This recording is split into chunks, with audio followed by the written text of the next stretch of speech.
welcome to the Sports Bar on talkSPORT. I'm Jermaine Haaaaas and I'm joined by the legend that is Jermaine Pennant. Tonight, we have got a big show for you. We want to know who the best on their day players are. We're going to put together a starting 11 of on this day. Or on their day, sorry. All right, get involved in the show. It's got to be a player who's not consistent, but on their day, they're unplayable. 03 717 223344. Loads to talk about as well. We're going to be joined by talkSPORT Sheffield Wednesday correspondent Alan Biggs as we talk about their manager Danny Rowe. He's parting ways with the club earlier today. But with the first hour, we are doing on their day 11. 03 717 223344.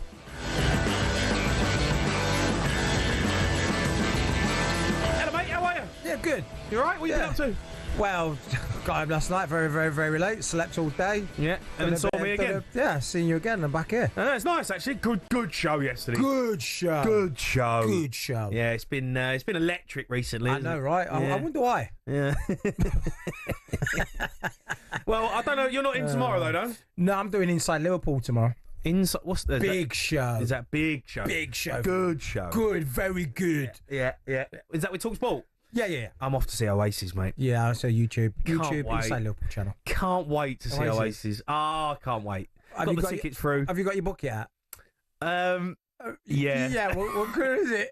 What colour? It's not sky blue. Oh, okay. It's not sky blue. Okay. But I have got a bucket hat. I don't know whether I'm going to wear it though, because I have got an old school Stone Island top as well. But So you're going to rock that as well? It's just, you know what I mean? I don't know if it's a bit much. Any glasses with it? No, I've got the sunglasses, shades, bucket hat, Stony on.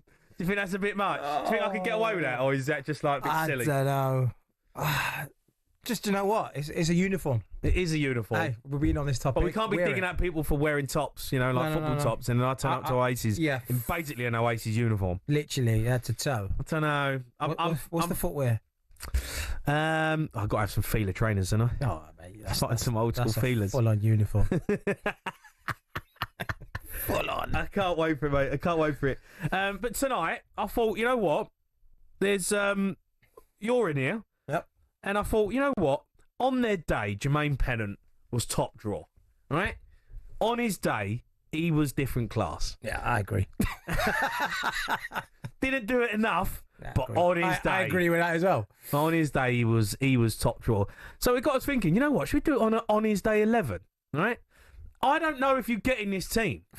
Harsh. Because I put it out on Twitter. There's been a couple of really decent names thrown about, but this is down to the Sports Bar listener to get involved and help us out. It only works if they phone in, because we can't put anyone in. They have to put the team in. So on his day, he was top draw. That player. Who is that player for you that sticks out in your head? Is there one player you go, on his day was unbelievable? Oh, it's a good one. I did say earlier on Fernando Torres, but no, I don't know. He's too good. Yeah, you need someone not consistent. He was at Liverpool. He was electric for like the whole time he was there, and he's a World Cup winner as well. So you can't really say on his day. He scored in the World Cup final. Yeah, he's not on his day. No. I played against him and he was unbelievable. He's got to be a player that you go, oh mate, he's unbelievable. Couldn't play against him today on his day. On his day, doesn't do it enough though. Some of them about now. I instantly thought of you. Oh, there's a few out there, right? Ben Arthur. Yeah, don't throw him out yet. All right, chill out. Yeah, You got to hold him back. Oh, let's reverse. Yeah, let's reverse him. Let's reverse. Beep, beep, beep. Dump, quit me. Dump me. Go to the calls. 03 717 223344. I need a pen. I'm coming. This office, right, is an absolute shambles. Oh, man. All right. I don't know when we're going back upstairs, but we are still in the talkSPORT bunker. I've had to go from my pencil. It's literally the talkSPORT bunker. What are we playing? 3-4-3? Because here's the thing. We're gonna let's play with the modern formation, which is 3-4-3. 3-4-3? Yeah. 3-5-2? 3-4-3. The problem is on their day fullbacks. Is there an on their day fullback? It's quite hard to find an on their day fullback. Do you know what I mean? Yeah. Let's go. So listen, let's go 3. Let's see who phones in. Right. This only works if you get involved. You have to call us. Let's go to Rob, who's a West Brom fan. He'll start us off. Right, Rob? You all right, Jamie? How are you, Rob? You good? I'm all good, mate. You? Yeah, I'm all right, matey. I'm all right. Looking forward to the season? Mixed bag, mate. Mixed bag with Ryan Mason, to be honest. He's unproven, isn't he? He is unproven. I don't know how that's going to fare for you, mate, to be honest. But we'll see. Hopefully he does all right. I like Rice. He's a good lad, but it's a big club to go into. He's massive. Bigger than the Wolves, isn't they? I won't go that far, but... come on, we're cracking on with this. On their day 11, who you got for us? I've got Grady D and Garner. I know he's not at the Albion anymore. Who? But honestly, Grady D and Garner. Who's that? I think I'm going to have to Google him. Are you winding me up? he Did he play for West Brom? What, recent? Yeah, he did. He did. He played for West Ham as well. Honestly, on his day, lads, he was unplayable. Unplayable. I mean, the only problem he had 1 game in 10, which meant that's why he played for West Brom. But mate, I'd be lying if I'm lying if I knew him. No, you haven't me on there, Jamie. Dean Garner. What year? What year? Grady D and Garner. He's on a free agent now. He just left at the end of his contract now. He's a Championship player. Well, he's a Premier League on his day. No, he's not getting it. Nah, he's not. What position does he play? He's a winger, apparently. He's a winger? He's a winger. Yeah, he plays in the league. He can play 10 if needed, but he's Left, predominantly right, yeah, well, either side, to be fair. either side. I Rob, don't know. I don't know if it. I know you want to pick someone from your own club. I get that, and that's fine, right? But you got to pick someone that the nation knows. No, I'm not having this, James. I'm not having this. You know, like if you pulled out, I don't know, Chris Brunt, mate, or James Morrison. Yeah, but they did it every week. They did it every week. Fair enough. They kind of did. I guess they did. Do you know what? It's Lada's choice, it's Lada's opinion, and it's up to us if we say, yeah, but he doesn't get in. You ain't getting in the team, mate. I've had you, Jamie, to be fair. Well, I thought I might be in with a shout, mate, but... You didn't do it as much. I know, I did do enough, mate. Hey, if on I'm my struggling day, to though... get in, you're definitely not getting in. Mate, on my day. Hey, he'll know, Rob. He'll be there. He was there when I nestled one in the top corner. Oh, yeah, bad memories of that one. Yeah. Well, we had our own back out there, Jamie. Was you there at the Molyneux on the 5-1? I'll tell you what, and I'll tell you what, the player who's got a hat-trick for you has got to be in. He's got to be in there. He's in with That's a great shout. He every week. He turned up every week. I don't think he did. No, he didn't. He did. Peter Odemwingie. He did not turn up every week. For the Albion, he did. He was quite. I think he turned up more often than Mate, not. on his day, he is a great shout. Yeah. You can take your pick though, Jamie, of the Albion players. To be fair, you can put any of them What in. about Odemwingie? I'll give you Odemwingie for now. He might get binned off, but We'll chuck Odemwingie in then. Odemwingie, I think, is a good shout. Good on shout. His day, We'll Peter debate him. Odemwingie. We'll debate him. All right. Rob, you're a star, mate. Thank you. Yeah, Jamie. All right, top man, mate. See you later. Odemwingie, he was a striker, wasn't he, really? Yeah. Peter Odemwingie. Yeah, striker. I think he's tried to turn pro, you know. He has. Golfer. Do you know when I was in Birmingham, I used to go to the range, and I used to see him there a lot. He was terrible. No, mate. I've played with him. He's terrible. He's turned pro. Yeah, I know. But when he was striping in the range, and he would say, "Yeah, I'm trying to go into this tournament to qualify next week." Yeah. I was thinking, what's going on here? I know. No, apparently he's a pro golfer. Yeah. Let's go to Jordan, QPR fan. All right, Jordan? Evening, gents. You all right? All right, Evening. You? Yes, I'm not too bad, thank you. I heard this and just that, as a QPR fan, the most frustrating and inconsistent but on his day player has got to be Taarabt. I think he naturally falls into that squad. I saw him get, binned off by so many teams and players had him in his pocket, but then on his day, he could part players, he could part teams and just walk through into the back of the net. And That's a good shout. I mean, I done a show with Neil Warnock the other week on breakfast and was talking about. He actually come on, Adele. And he was actually a really nice bloke. It's good to speak to him because I played with him back in the day. He was ridiculous. His talent was outrageous. He didn't do it enough. He'd done it for a season at QPR, right? When you got promoted, and he absolutely destroyed everyone. But yeah, absolutely. He didn't do it enough consistently in the Premier League to become a star, right? On his day, though, he was unplayable. Yeah. I think by the time he reached the Premier League, teams had worked him out, and they would just sort of mark him off the pitch, and he used to get frustrated and throw his toys out the pram, and which you understandably would, considering what he'd done in the Championship. But I think for the amount of times I saw him play, and then only saw the best of him 2 or 3 times, I think on his day you can't beat him. He's absolutely unplayable. It was number 10, right? Number 10 for you. It was 10. Yeah, number 10. Yeah. And I don't know. I don't think anyone tried to sort of. They maybe tried to get him into a bit more of a system when we went in the Premier League, but Warnock certainly gave him the freedom of the pitch in the Championship, and that showed massively. Adele Taarabt 100% goes in there. As a He number is 10 dog. exactly the player that we're looking for.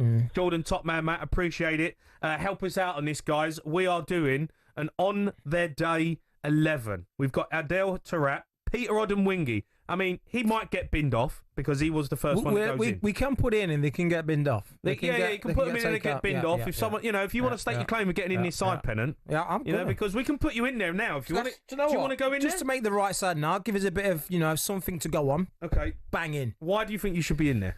Because there was no better probably crosser apart from Bex. Yeah. Especially running on the ball. David Bentley? No, he wasn't. No, okay. No. We can go to the park. We test it out. Free kicks. Oh, listen, frightening. Pace galore.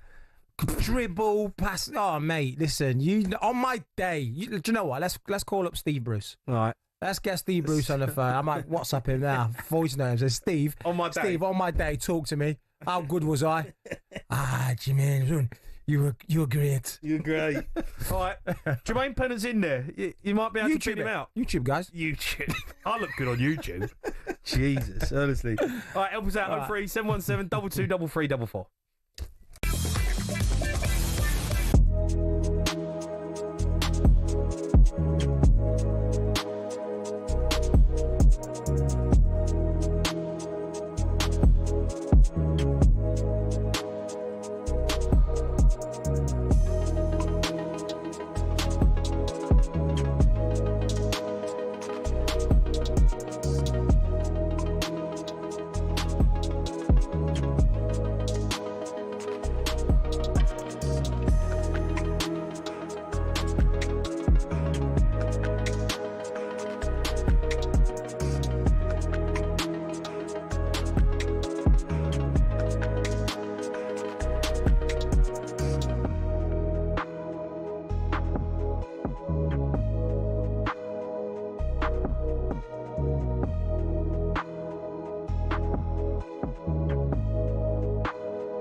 Listening to the Sports Bar on talkSPORT. Me, Jermaine, and Jermaine Pennant. Need your help tonight, guys. We are doing on their day 11. The player who didn't always produce week in, week out, but when he did, he was unplayable. Give us a call, 03 717 3344. We've already got Jermaine Pennant. He's put himself in there. Of course he did, because that's what he's about. Adele Taarabt, 100% has to be in there as a number 10. We've got Odemwingie, but we've got some good calls. He's in there, Odemwingie, at the moment, but he can get binned off. Now, I feel like it's going to be a 3-4-3 because fullbacks might be a little bit difficult, but we've got some good players lined up. Let's go to Rob. He's a Sheffield Wednesday fan. All right, Rob?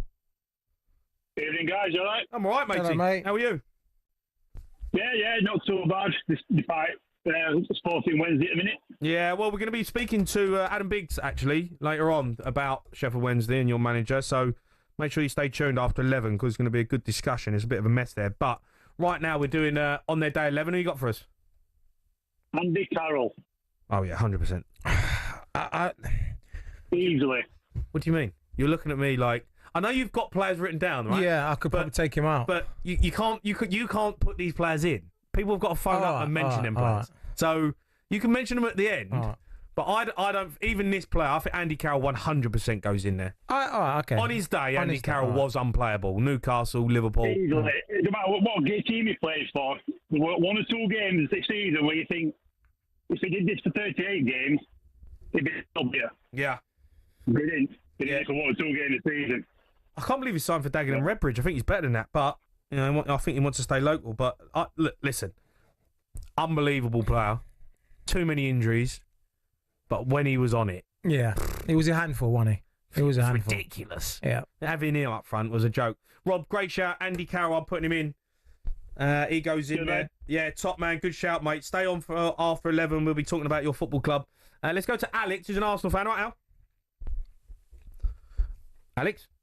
Oh, yo. Hello, mate. How are you? How's it going? All right, yeah, good, man. You? Good. Yeah, good, mate. Good, really good. Like, listen to this for a shout. I don't know whether you played against him or not. Go on. Big Abu Diaby. Oh, yeah. I did play against him. Happy DRB. I thought you might have done. Yeah, absolute limbs on him. Like, he had everything, man, I'm telling you. Injuries, hindered by injuries completely, like, do you know what I mean? But even, like, Big Patrick Vieira, he said he was going to be better than him. I don't like, disagree with him, to be honest. I think it's a great shout, mate. Absolute possibility, mate. Telling you, he had everything, man. You Did know you what I play mean? with Abu Diaby when you was at Arsenal? No. Played against him. Yeah, I played against him. He was good. Athletic, wasn't he? Very athletic. Yeah. Like I said, limbs galore. Yeah, he was good on it. He could drive. He could carry the ball forward. He's a good shout, Al. Didn't really happy for him week in, week out though, did it? So he's perfect. Yeah, because he's always injured, doesn't it? Yeah, that's what I mean. Perfect, like, do you know what I mean? Where's he? Is he still playing, or is he retired? No, he's done now, man. Tony Pulis went to take him at West Brom, but then he's got another injury, like, and then that was that, I think. Yeah. I was gutted when he left the Arsenal, like. Yeah, no, I agree. That's a good shout, Diaby. One of the boys mentioned him in the office earlier on. Totally agree. I think Diaby deserves to be in there. Let's go to. Can we get up? All right, let's go to Steve, who's a Liverpool fan. Get Steve up. Steve?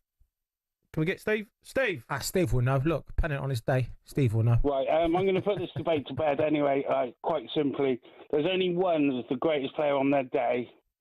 Amazing free kicks, amazing penalties, and a goal from nowhere from 35, 40 yards out. And that is Sir Matt Le Tissier. The thing is with Sir Matt Le Tissier, he scored 100 goals. That's that. You can't score 100 goals and be good on your day. He's a legend. He's a legend. He's got 100 Premier League goals. Yeah, but he's not on their day, is he? Maybe he wasn't the player he should have been. You know, if the England managers have looked after him properly, then maybe he should have got more England caps. But I know, but he's a legend at Southampton. One of the greatest players they've ever had. True. He's not really on their day, is he? He's not someone that didn't turn up every week. He turned up every week. Well, he turned up definitely most weeks. Put it that way. Okay, fair enough. You can't put. Listen, I understand the shout, but I don't think you can put Matt Le Tissier in on their day 11. You can't put a legend in on their day. It's players who have just been there and thereabouts who go into this. So if anyone's listening, it's not, we get it. Some legends on their day, unplayable. But do you not think that he could have been so much more of a player? Yeah, he could have been, but if he'd have gone to he didn't do too bad for himself, though, did he? Southampton. No, true, but I mean, he got 100 Premier League goals. If he'd have played for England. Okay. Do you know what I mean? I get what you're saying, but I think he done all right.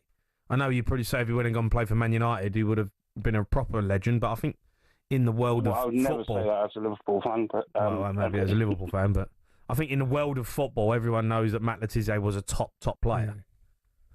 Okay, yeah, fair comment. Cheers, mate. Steve, cool. Yeah, look, good shout, but we can't have him in there. Let's go to Stu. He's a Man United fan. Stu? Evening. How are you, Stu? You good? Pal. Yeah, not so bad. Yourself? Yeah, good, mate. We're good. I'm liking this. It's great. It's good to think about the old players who had a bit about them. Who are you thinking? JJ Okocha. Oh, Oh. He was mustard. He was good. He used to flick it over heads, do all sorts. Oh, yeah. He was outrageous. Yeah, he was on highlight reels all the time. Oh, he was, wasn't he? On his day, he was a baller. On his day. He is actually the one where you go, on his day. Yeah, he's the definition of on his day.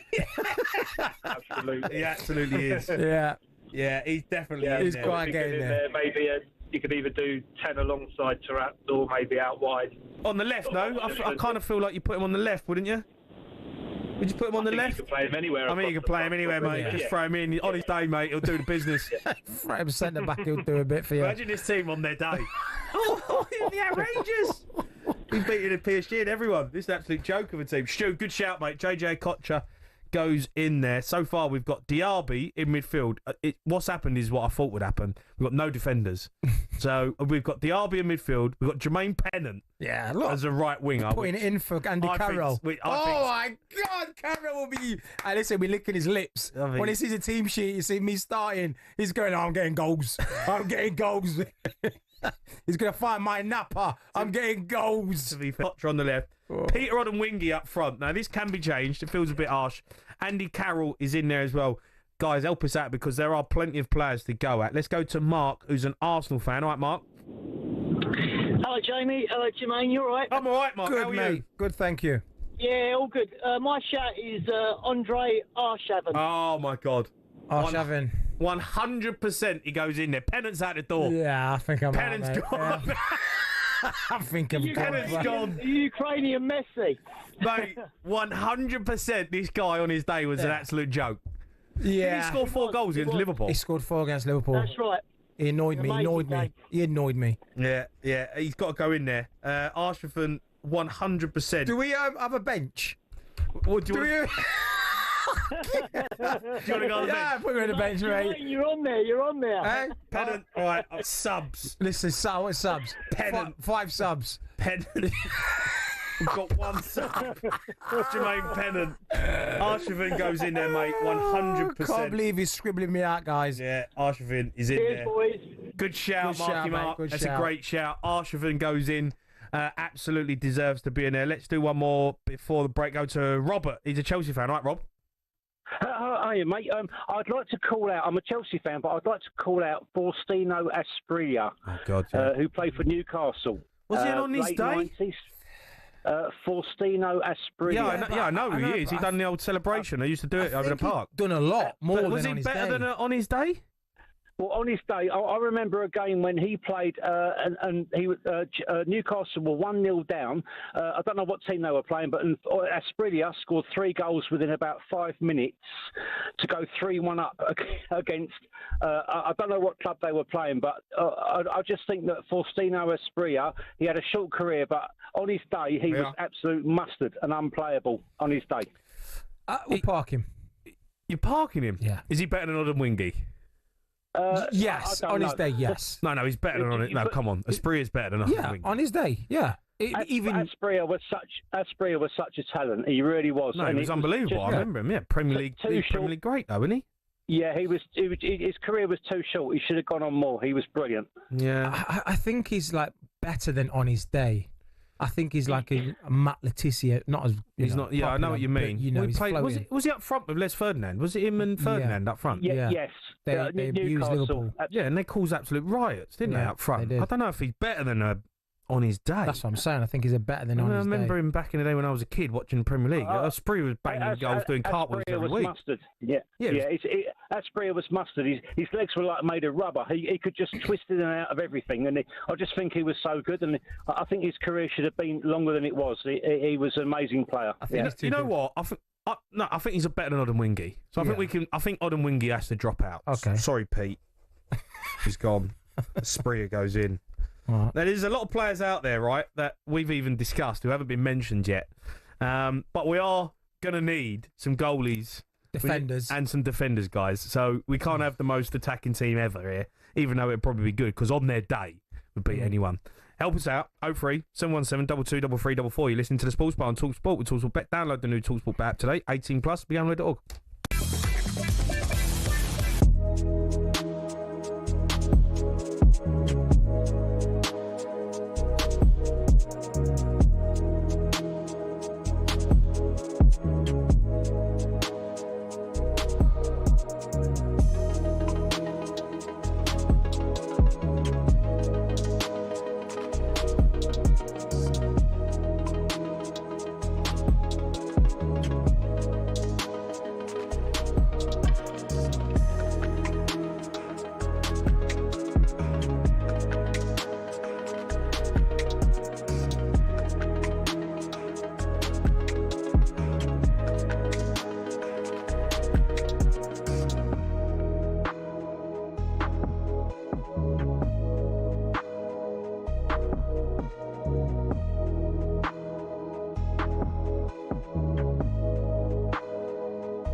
Yeah, you are listening to the record-breaking sports bar on talkSPORT. Me, Jermaine and Jermaine Pennant. We're putting together a starting 11 of players who are on their day unplayable. Give us a call, 03717 22 3344. I'm getting a lot of text messages come in. I really appreciate it, but I can't say them because I need you to phone up. So if you are sending me these great ones that I'm looking at on my screen, you need to phone us up, because then I can put them in the side, because there's some good ones and we want a good debate here, because at the moment we've got Abu Diaby in midfield. We've got no defenders and no goalie, right? We've got Arshavin on the right, who binned off Jermaine Pennant. Partially. I think he's a left winger, but anyway. JJ Okocha is playing on the left. We've got Adele Taarabt. We've got Faustino Asprilla and Andy Carroll. Now, it's up for debate, this, guys. You can knock these players out if you think the player deserves to get in there.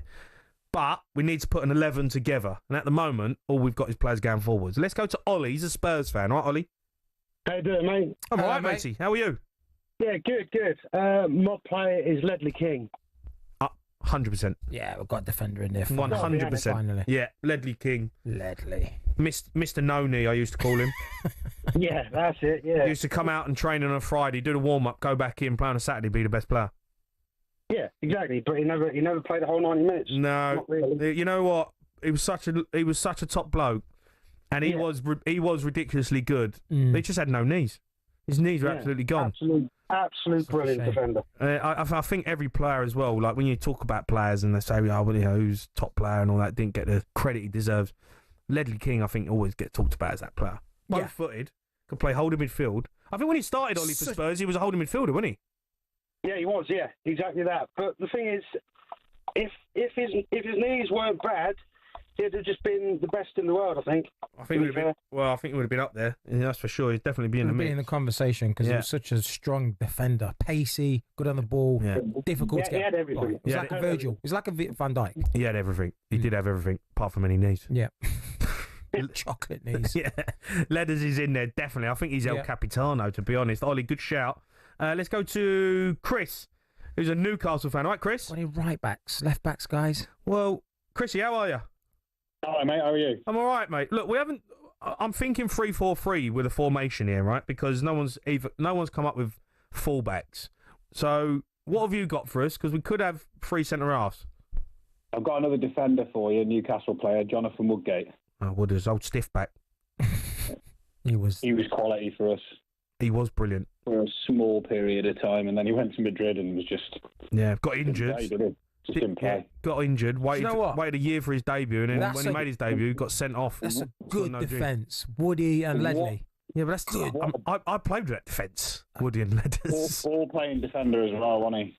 No, Woody was brilliant. He was unreal. I was lucky enough to play with him, and he was absolutely brilliant. He wasn't the best in terms of like pace and being quick. He was just clever though. But he was clever. He read the game. Yeah. You never beat him 1v1. You couldn't go past him. He'll step across you. Yeah. Before you even he was really clever defender. Yeah. Had the stiffest back in the world. But I think he definitely deserves to go in there. Jonathan Woodgate and Ledley King. Looking a bit like Spurs, this team at the moment, though. Oh, a lot of. Not a bad pairing, though, is it? It was a good pairing. Won the Carabao Cup. All right, Jonathan Woodgate goes in there. He was brilliant at Newcastle as well. Too many injuries. Pulled his hammy every week. We've got Jonathan Woodgate, Ledley King. Let's go to George, who's a West Ham fan. All right, George. You all right, gents? How are we? I'm all right, matey. How are you? Yeah, I'm not too bad, thanks, mate. Now, boys, a bit of a rogue shout. Yossi Benayoun. It's not a rogue shout. It's an unbelievable shout. He was top drawer in his day. He I just remember the FA Cup final that he played for us, and he was unbelievable. And then obviously Liverpool go and sign him the next season, and he just never managed to keep it up, did he? Really at that top level? No, I think he was better suited to West Ham. He was, yeah. He couldn't get in the team because I was on the right.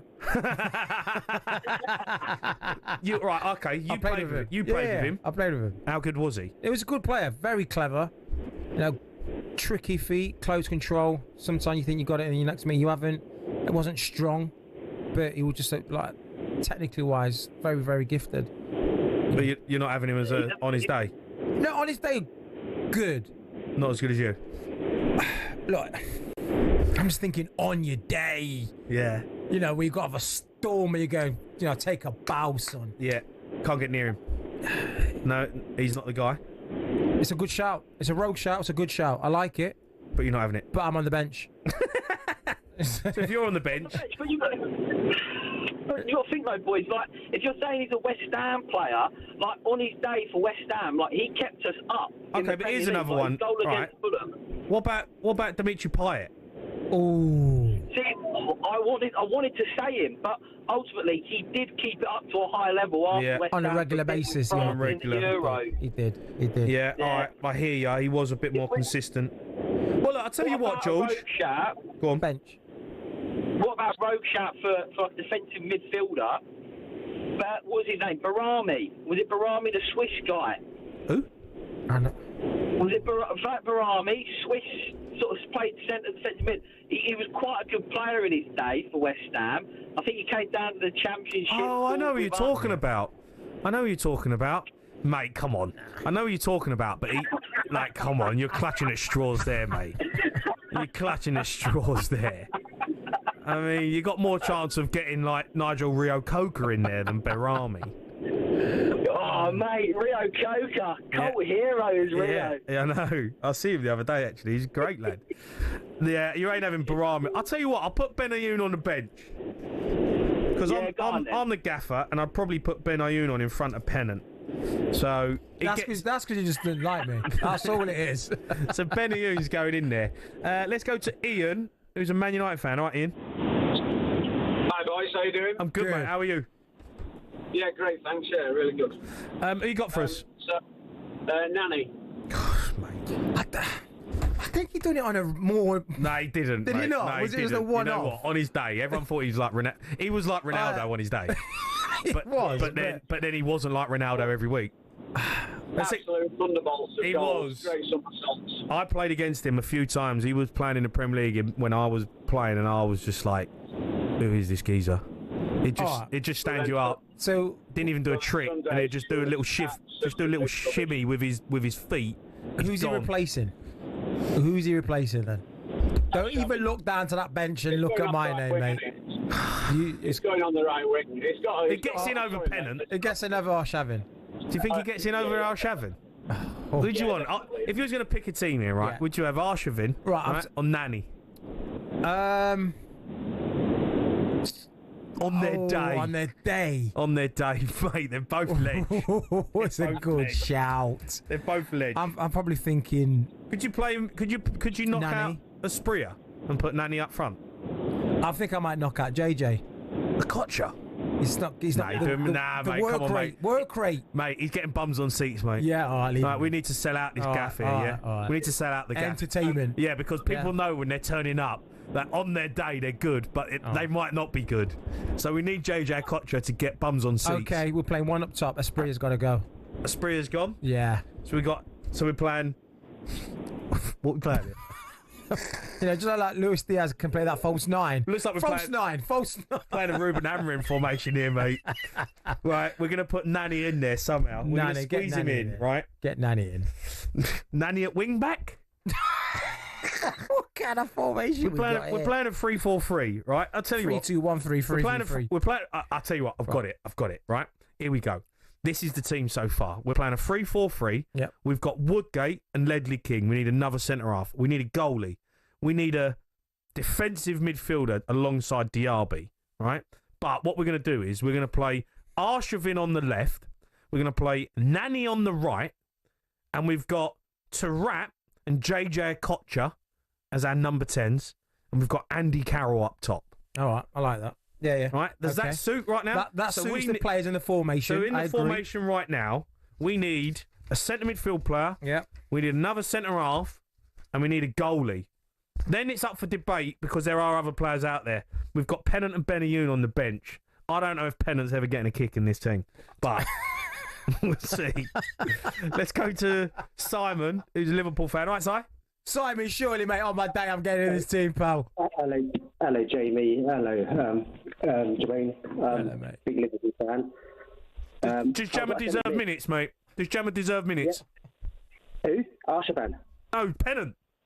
Oh, Pennant. Yeah, I'm a Liverpool fan. He was When I don't I know watch if he him does, play, mate. Go, mate. You know he's when I watch him football. play the Champions League, that guy can ping the ball. I don't know, mate. I mean, Andy Carroll would like him. He had pace. He had pace as well on his pings. I don't know if Pennant was I know, quick. because I watched him play were that Birmingham City. Si, let me tell you, right? Jermaine is not quick. What? How can you? No, You're mad. You weren't quick. That was When rapid. he pings the ball, when he pings the ball, he can actually ping it so quick. I know, his crossing ability was unbelievable. I give him rapid. that. He'd get it at his feet and he would whip it like Bex. It was ridiculous. But you can't sit here and say that you were rapid. No, where? Obviously, you might not have saw it at Wolves. I was 30, but in my peak, I was. What about Billericay? I played defensive mid there, mate. That's like Pirlo. You played in front of me. Because we couldn't run. I couldn't run. Pennant played centre mid. I was assistant manager. Oh, God. I was like, run, Pennant, run. I think you turned around to me once and went, run. How about you run? You're meant to be an assistant gaffer who's meant to be playing. Brilliant. Who you got for us? It's a Liverpool. Liverpool, Bayern Munich, Barcelona. Who do you think it is? Centre mid. Thiago Alcantara. 100% should be in there. I mean, is he a bit better than on his day? He is. Technically, he's really good technically. He's like Xabi Alonso. I know, mate. The But thing he's like with him- Champions League winner. The thing with him, it was when he played, he was good. But the thing is, he was always injured, so he didn't play. That's where the problem is. Because he's injured, but on his day, he's one of the best midfielders. I don't know if I'm looking to the nation here to pick an 11. I get what you're saying, but I don't know if Thiago would be on the list of players like Diaby. I get, on his day. I feel like Thiago is a player that would walk into any team in the world, probably, most of them, and is better than a player who's just turned up on his day. I know he got injured, but every time he played, he was ridiculous, right? And he played a lot. I wouldn't say he played not a lot of games. I don't know. I'm not convinced that he's too good to be on his day. I think he's too good, Thiago, to be on his day. So I'm gonna park him, mate. I think a good shout. It's a good shout. I'm gonna park him, mate. Another centre mid. Go on. If you want. Go on. Jack Wilshere. I think that's probably a great shout. Yeah, Jack Wilshere's a great shout. To be fair, on his day, I played against Jack. Yeah, and he tore me a new one. Remember the performance against Barcelona on his day? Yeah. I think they wanted to sign him after that. I think everyone wanted to sign him after that. Yeah. I think Jack Wilshere. I mean, so why don't you just come on with Jack Wilshere from the start, mate? No, but I'm a Liverpool fan, and I've been watching Thiago. And my favourite player is Xabi Alonso, and they play life. They play a life as well. Xabi Alonso and Thiago. Yeah, Alonso had more in the locker, mate. Alonso had way more in the locker than Thiago. Sorry, he did. Jack Wilshere's a great shout, though. We've got Diaby and Wilshere in midfield. We've got Arshavin. This turned into an Arsenal team. I think there's some room. Someone may get thrown out. There are players out there, a couple of lefties who were unbelievable on their day. So I think, look, people need to step up and say, "No, I can't say them. You need to phone up and help us out." We still need a goalkeeper. And we still need another centre half. Then we can decide whether Pennant gets any minutes because we have a couple of bench players here. Arshavin is probably still up for grabs. There is a couple of lefties out there. One of them played for Newcastle. I think maybe both of them played for Newcastle. Newcastle fans, come on, help me out. They got to be in the team. 03 717 22 33 44.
10k for Coldplay. Yeah, you're listening to the record-breaking Sports Bar on talkSPORT. Me, Jermaine and Jermaine Pennant. We continue our calls on the players who are unstoppable on their day. 03 717 22 3344. But first, Coldplay. They are back at Wembley this summer. We've got a huge VIP prize up for grabs for one lucky listener. We're giving you the chance to win 6 tickets in a private box for you and your mates on your August 22nd with full hospitality. Plus, we're chucking in 10 grand spending money, completely tax-free. Here's how to enter. 18 plus, UK excluding Northern Ireland, for a chance to win. Text the word WIN to 83338 by the 4th of August at 11 p.m. and you're in the draw. Text costs £2 plus 1 standard network rate message. You must have the bill payer's permission or post your name and number to Coldplay Competition, PO Box 3190, Colchester CO2 8GP, to arrive by 5 p.m. on the 7th of August. This is a TalkSPORT limited promotion run on TalkSPORT, Talk and Virgin Radio UK station. Full T&Cs at talksport.com. Right, now let's get back to our 11. So far we've got on his day 11, we have got Ledley King and Woodgate at the back. We still need another centre-half. We need a goalkeeper. In midfield, we've gone for Arshavin on the right. We've got Diaby. No, sorry, hold on. I've got that wrong. I've got Nani on the right. I've got Arshavin on the left. I've got Diaby and Jack Wilshere in midfield. I've got 2 number 10s in JJ Okocha and Adele Taarabt. And up front, as the lone striker, is Andy Carroll. On the bench, we've got Jermaine Pennant, who's getting 0 minutes. And Ben Ayoun, who's on there, who's definitely coming on. You know what? We'll have to make I'm going to have to make a team. A team to battle this team.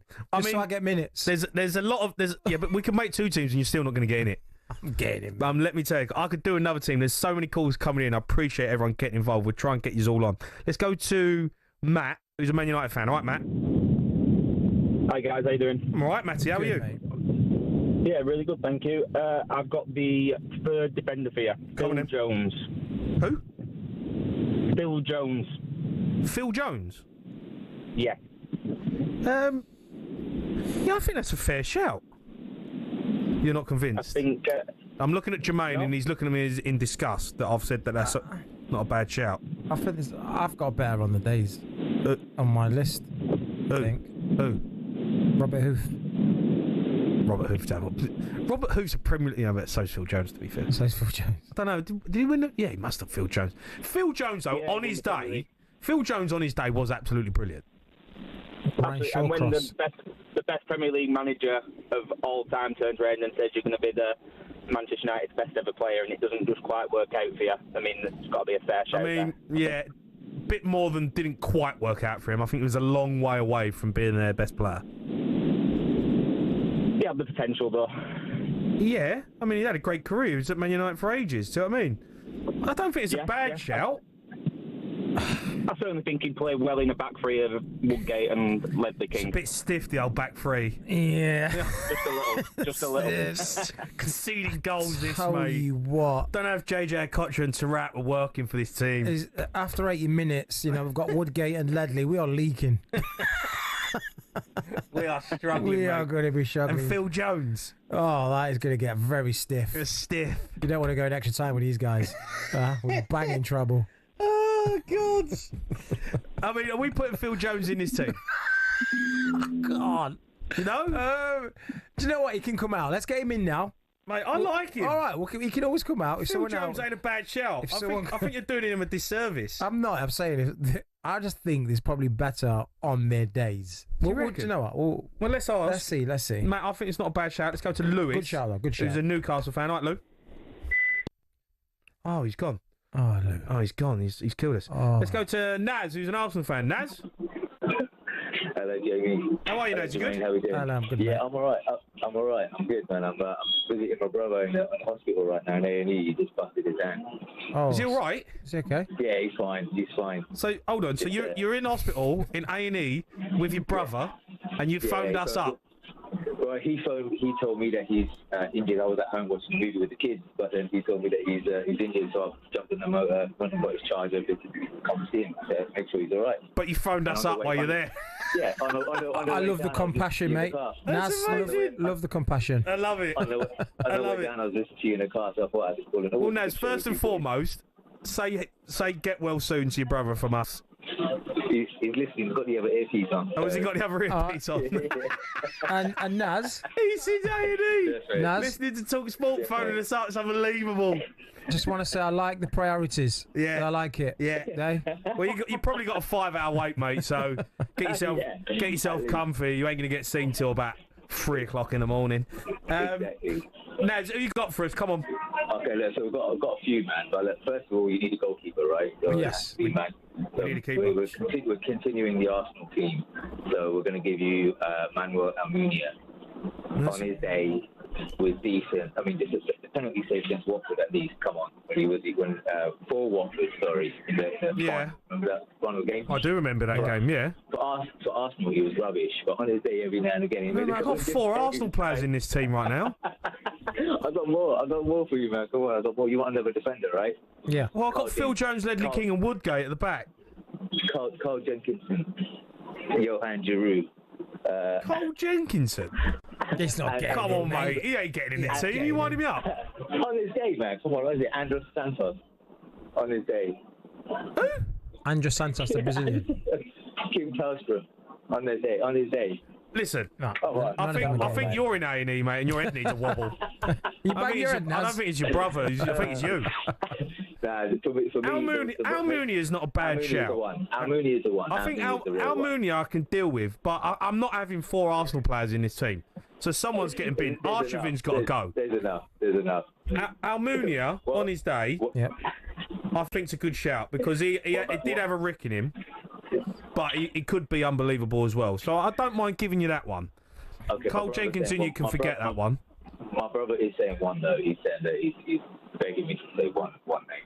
Go on. What's your brother saying? Yeah, Sinogo. Who? Sinogo? Yeah, Sinogo. Are you winding me up? You're winding me up, yeah? Honestly, you have an absolute wind-up, yeah? Sinogo. Don't give your head a wobble while you're in A&E.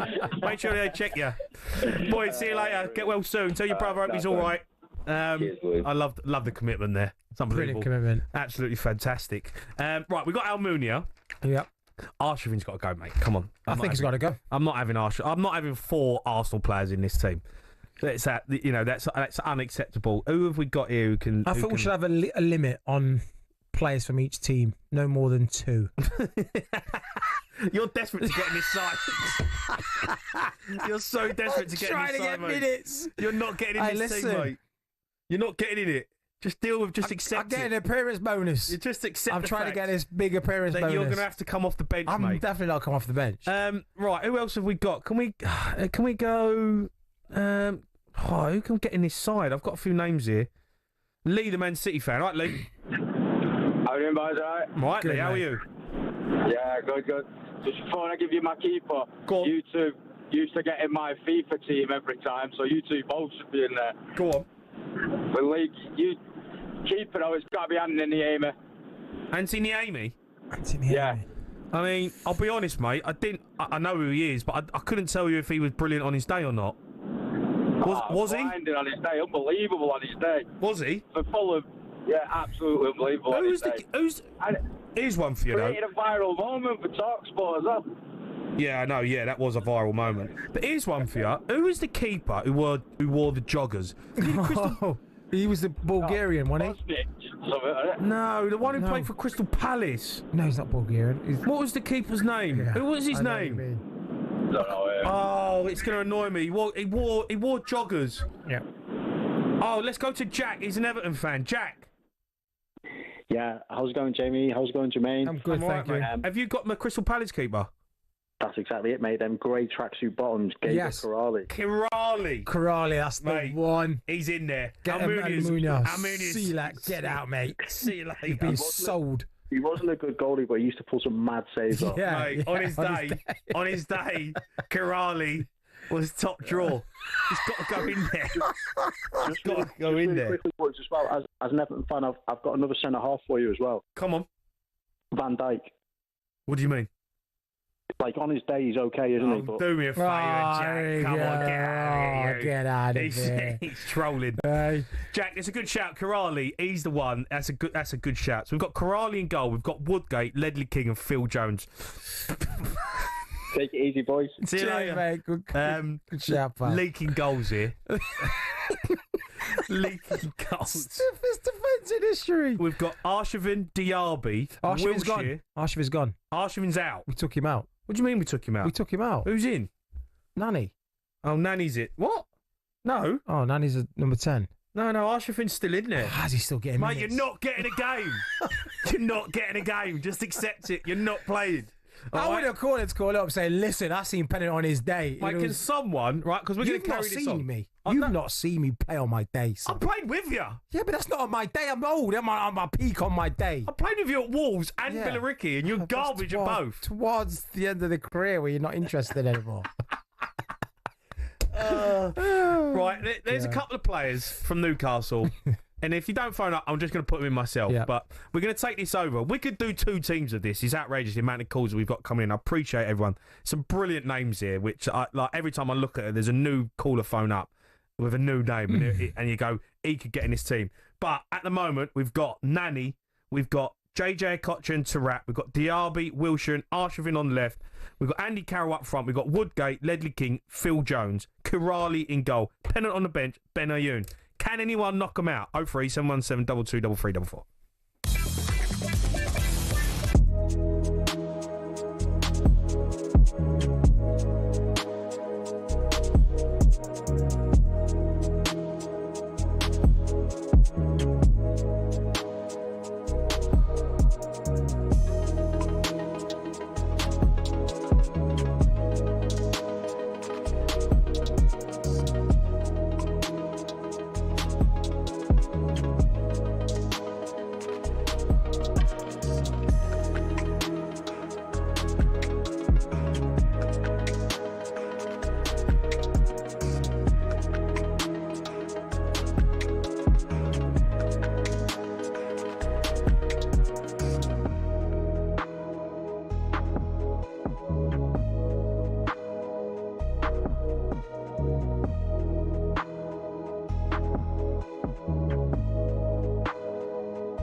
As Lewis Hamilton, now at Ferrari, dares to dream of a record 8th F1 world title, the Tifosi will be hoping the Brits can bring glory back to Italy. To many, Ferrari and Formula One are inseparable. They're the only team in the sport today to have competed in the first World Championship in 1950, are the most successful team in history, and have built some absolutely gorgeous cars. Their first driver's title was won in 1952 by Alberto Ascari. Considered one of F1's most dominant and best-loved champions, he drove the iconic Ferrari 500 and defended his title the year after. It was Juan Manuel Fangio in his Ferrari 250 who secured the team's next driver's title in 1956. Remember, he was world champion 5 times with 4 different teams. Mike Hawthorne, Phil Hill and John Surtees also won titles for Ferrari in the 50s and 60s, and the cars back then were beautiful, and they even sounded great, didn't they?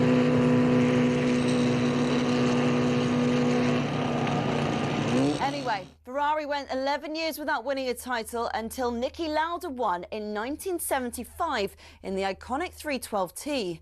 Throughout much of the 80s and 90s, though, Ferrari looked like they'd never go all the way again. Le Professeur Alain Prost came pretty close in 1990, but lost out to his bitter rival and former teammate at McLaren, Ayrton Senna. It was only when John Todt recruited a swathe of staff from outside of Italy, including Michael Schumacher, that the glory days returned 21 years after their last driver's title. The turn of the century saw the prancing horse sprint to an unprecedented 5 consecutive championship doubles. And after Schumacher left, Kimi Raikkonen reclaimed the driver's title immediately. But despite employing 1,500 people, the Iceman remains the last Ferrari world champion. So, 16 constructors' titles, 7 more than McLaren, and 15 drivers' titles, 4 more than, again, McLaren. Ferrari are truly Formula One's top team. Forza Ferrari.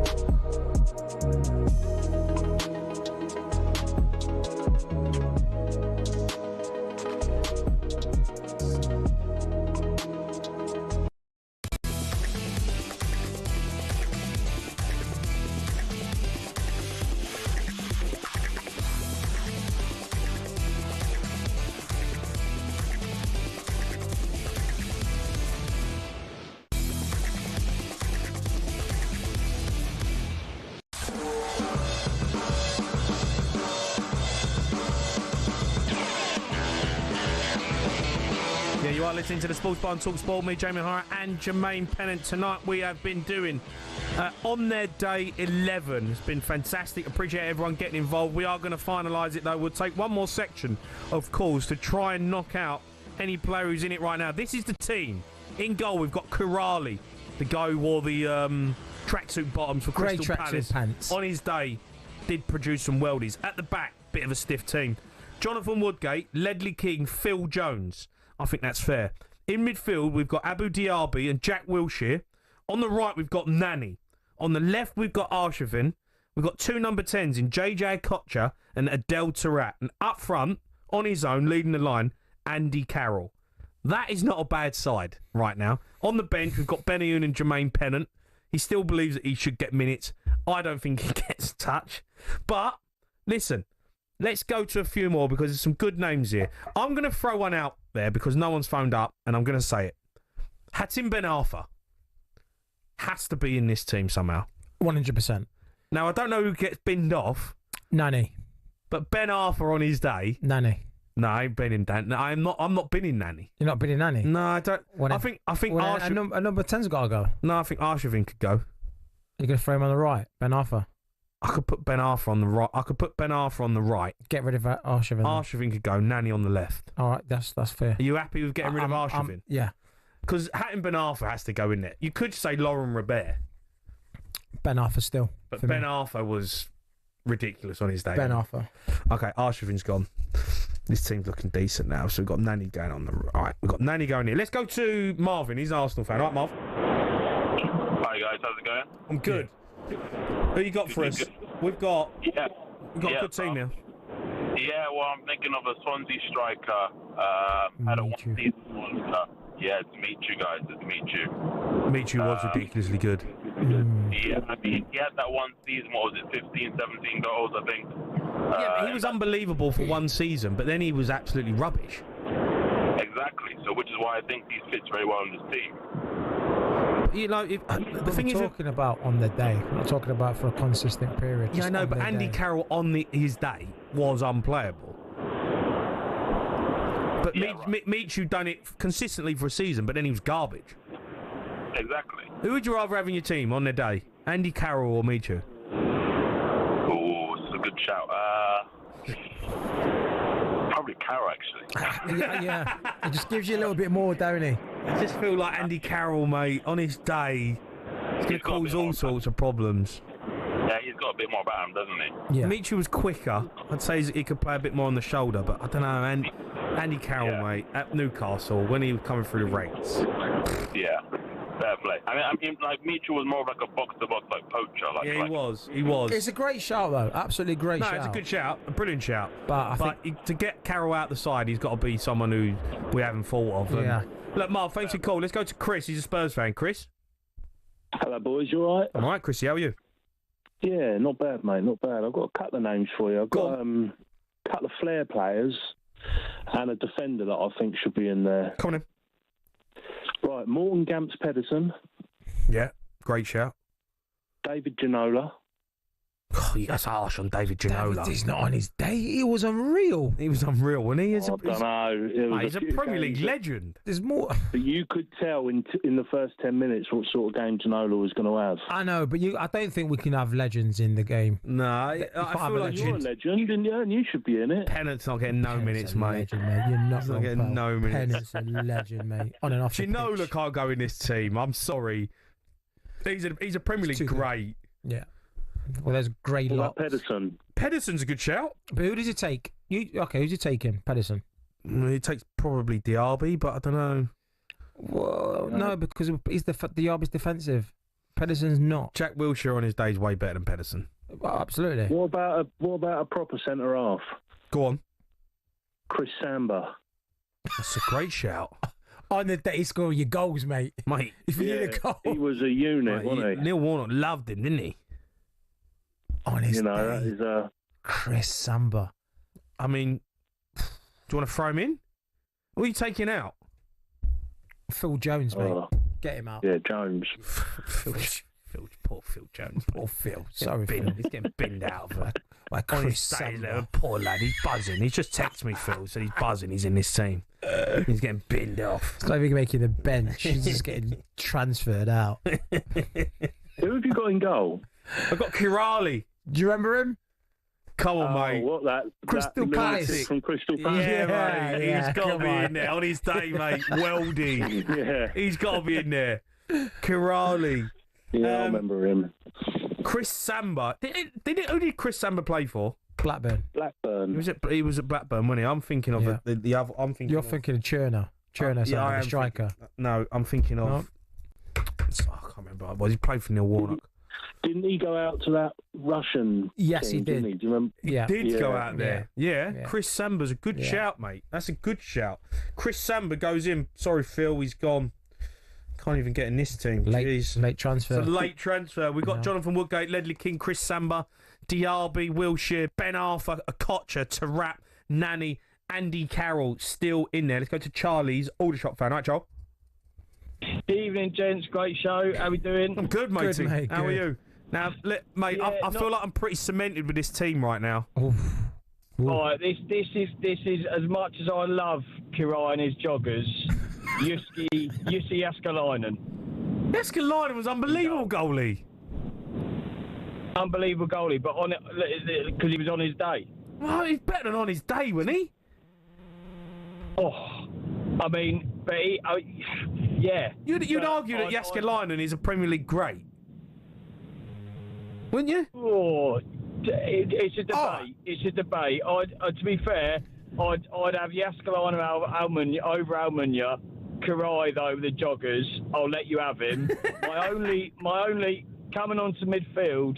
I wanted to say Cazorla over Wilshere, but you're going to say he's a Premier League great as well, surely. He's rated highly by the Arsenal. You know, a little wizard. Jack Wilshere. I mean, someone just messaged me in, Georgie Kinkladze. Mate, it's unbelievable. Oh, he was Phil. Georgie Kinkladze was an absolute joke. I think I'd rather have Kinkladze over Nani. Ooh, late transfers. Yeah, Nani was a step over, not much else. Let's be honest. Come on. Right, let's get Kinkladze in there. Kinkladze all he did is stood on the ball. No, mate. In his stance. No, 2 foot the ball. No, Kinkladze, mate. He'd dance around everyone. Kinkladze. He was ridiculous. Kinkladze was a joke.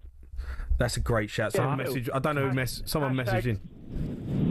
Hashtag filth. I'll leave you that, really. Yeah, no, good shout. I mean, you didn't give us one, but Jääskeläinen I think is better than on his day. That's why I'm not getting minutes. Then I've whipped a free kick past him. What you said the greatest? No, Jääskeläinen. You go, one of the greats of the game. You know, oh, you're good at free kicks. Yeah. Then I've whipped a top corner against Peter Cech. How's this Pennant not getting minutes? Hold on. Are you better than Ben Arthur?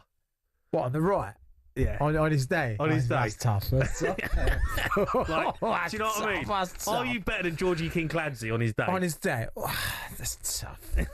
Yeah, put me on Look, the bench. mate, we'll put you on the bench. You've made the bench. All right. Let's go to Graham. He's a Spurs fan. Graham? Hey, how you doing? You right? I'm all right, Graham. How are you? Yeah, not too bad. Not too bad. Great show. Thanks, mate. I love talking about the old days, and these players are amazing. Yeah, it's awesome, isn't it? I've actually got a couple. So a little bit out there with the goalkeeper, but Shaka Hislop. Mate, it's a great shout. Oof. It's a great shout. He was awesome at Reading. He just didn't do it at Newcastle. And Wayne Bridge. We can't say Wayne Bridge on his day. Wayne Bridge was a brilliant player. If it wasn't for Ashley Cole, he would be in England. Yeah, I mean, Jesus. I mean, Ashley Cole was the best player ever at left back, and Wayne Bridge weren't far off him. I don't think you can put Wayne Bridges on his day. He's way better than that. See, we've made 3 greatest, and I've scored a hat-trick against Wayne Bridge. How am I not getting minutes here? How am I not getting minutes? You're not getting in the team, mate. This is a joke. You're hearing this, mate. It's a joke, pal. He just does not want to put me in. Better He players. just can't take it. He's naming all these... I put David Bentley in there before you. He's putting all these like world-class defenders, goalkeepers. I've scored against them all. David Bentley at Blackburn on his day is better than you. You're just being silly. I'd probably put Mitchell on the wing in front of you. You're just being silly. Graham, Shaka Hislop's a good shout, but I'm sticking with Corrali. I've got to put him in there. I just... What about Stevie Sidwell? Stevie Sidwell, I mean... Is he better than Diaby or Wilshere? Nah. I love Sidney. Great guy. Diaby, maybe. On his day. Listen, I've got to wrap this up because I've got to move on, but I've got some names here, and I can't get everyone on, but I'm going to read them out. I've got Howard, who's a Spurs fan, and says Dele Alli. Amazing shout. We've got Charlie's a Watford fan. Tunkai, is it Tunkai? Tunkai. Yeah, unreal. It was good on his day. Philip Albert, Liverpool fan, says that, Alan. William Gallas, I don't think you can say it. David Luiz, James Beattie, Brazilian international. Keith Gillespie, Trevor Sinclair, Mark Albright, Lualua, Kanu. I mean, Kanu. On his...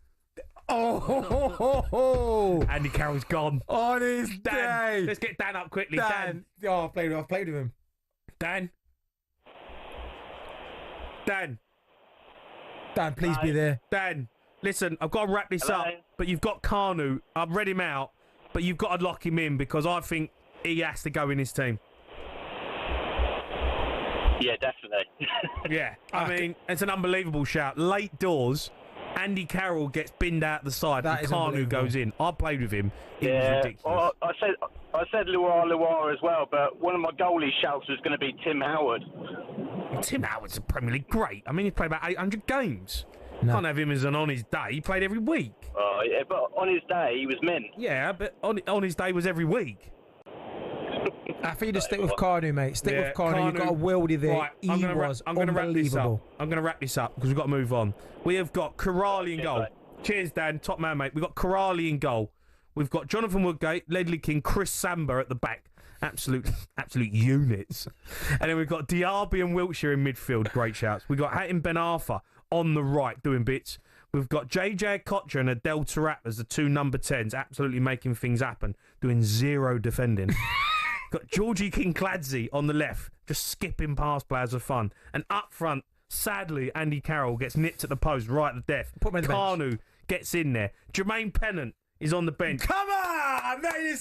We deserved it, mate. Not getting any minutes because we've got Dele Alli, we've got Yossi Benayoun, got Lualua, William Gallas, James Beattie, Keith Gillespie, Trevor Sinclair, David Bentley, Wayne Routledge, Steve Stone. There's loads of them. Pennant's not getting a sniff in this team. Listen, on the day, none of them came close. Well, you're living in Cook. I can't believe no one said me. I'm a bit. What are you laughing at? They've just tuned into YouTube and said, "What is this?" Right, we're going to move on. We're going to talk about Sheffield Wednesday now. They have an absolute stinker. He's gone, the manager. And we're going to talk to. We're going to talk to someone about it next.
to the Sports Bar on talkSPORT. Me, Jermaine, and Jermaine Pennant. Appreciate everyone getting involved. Pennant spent the last 3 minutes moaning that he's not in this side, but it was great fun. Love the nostalgia. I love everyone getting involved. We're going to move on, though. Sheffield Wednesday boss Danny Röhl has left the club by mutual consent. The news comes less than 2 weeks before the season starts and is the latest development. It has been a chaotic summer. The owner is looking to sell the club. Players have been paid late and the club is under a number of embargoes because of financial issues. Let's get more on this now with talkSPORT Sheffield correspondent Alan Biggs joins us. All right, Al? Hello, mate. Yeah, good to see you and good to talk to you. Dan, look, it's a massive moment, this, for Danny Röhl. He's left. He's walked out the door 2 weeks before the season kicks off. What's happened? Yeah, this in itself is not a surprise, but it's again a product of the mismanagement at the top of the club. I mean, Danny Röhl leaving is perhaps the least seismic shock that Sheffield Wednesday have suffered this summer, because it was always on the cards. It's been on the cards since about January or February because of his complete fallout with the owner, Dejphon Chansiri, who's had a habit of falling out not only with managers, but of key members of staff at Sheffield Wednesday. And it's just a familiar story.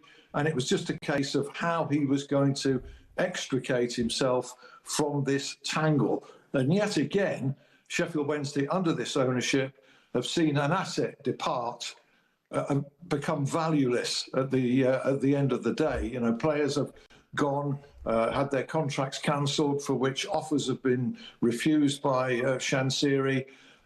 Players have gone for undervalue. People like JD Gassama and Musaba as well have gone for less than the club should have realised.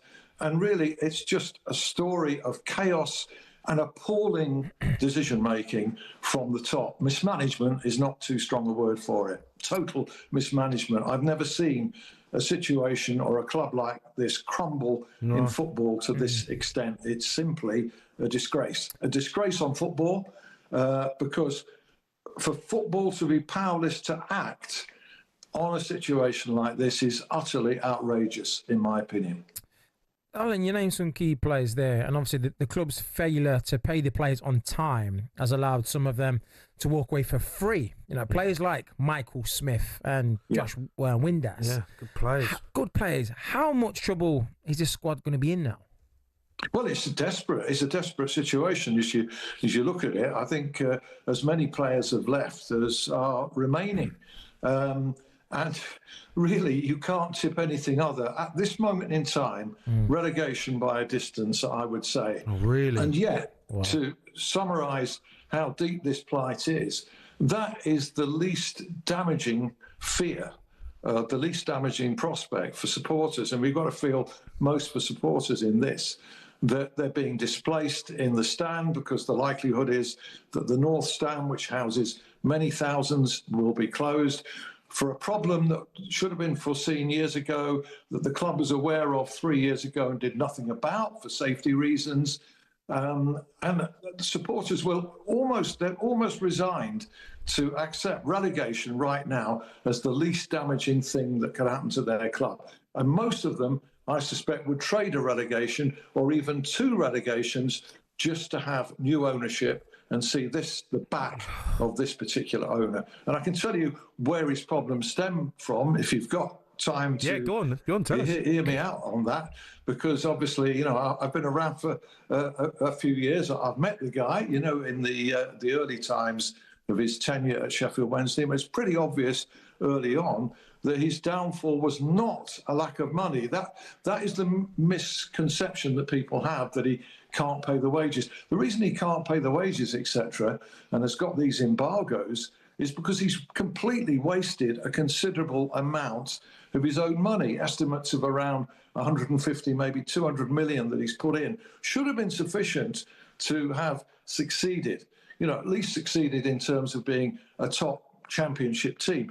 The reason is not a lack of money, it's a complete lack of wisdom, of aptitude, of ability to run a football club, of being of lack of self-awareness, of being advised repeatedly that he should not make all the major calls himself because he didn't know enough about football, that he should place a proper structure in there, that he should have proper professional people running it. He's never had a chief executive, for instance. And even if he'd had one, he wouldn't, I think, have empowered that person to make the key decisions. He's taken it all on himself. So a lack of wisdom, a lack of self-awareness, a failure to take advice. And believe me, he's had that advice from all and sundry almost since he walked through the door. Alan, you touched on it briefly there. Sheffield Wednesday released a statement earlier today about the use of their North Stand. Can you tell us a little bit more in depth what's actually going on?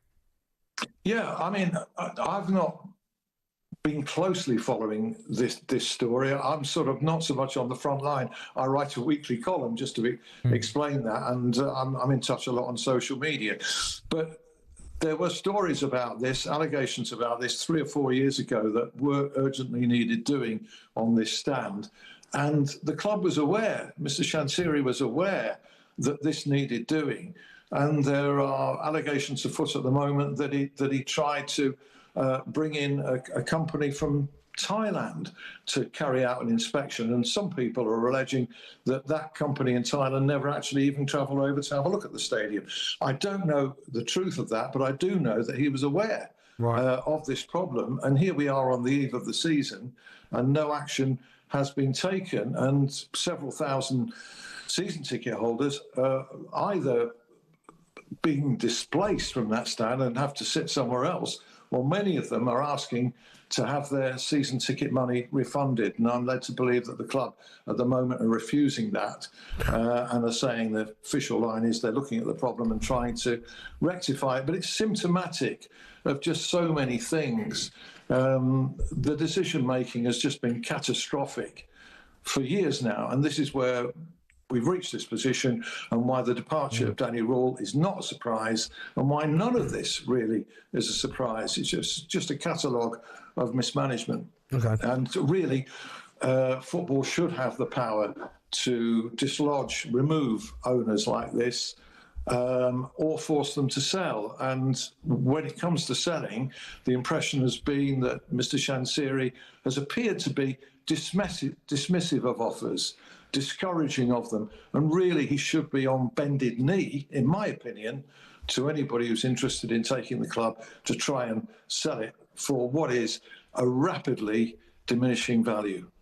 Alan, I've got to ask you, what, you know, we're going into the season in 2 weeks' time. The club's in disarray. You know, you're saying it's going to get relegated. That, you know, they finished 12th last season, done all right, but the manager's gone, players have gone. He's not looking good. What do the club need to do? Is it accept relegation, get this manager out the door? But what can they do to keep this club afloat? Because the way you're talking at the moment, you're worried that this club could go out of business. Yeah, well, I'm not worried. I don't think a Sheffield Wednesday will go out of business. A Morecambe can go out of business, very sadly. A Bury can.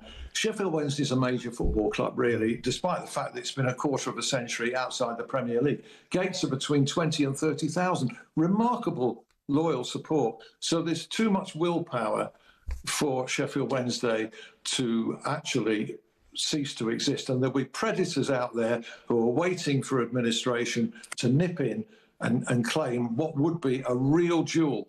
But can Mr. Chansiri bring himself before then to accept a decent offer? And a decent offer for Sheffield Wednesday, I'm thinking it's probably down to about £30 million now, because you've seen players of some value leave the club for nothing. Yeah. You've seen a manager of value leave the club, his contract being cancelled.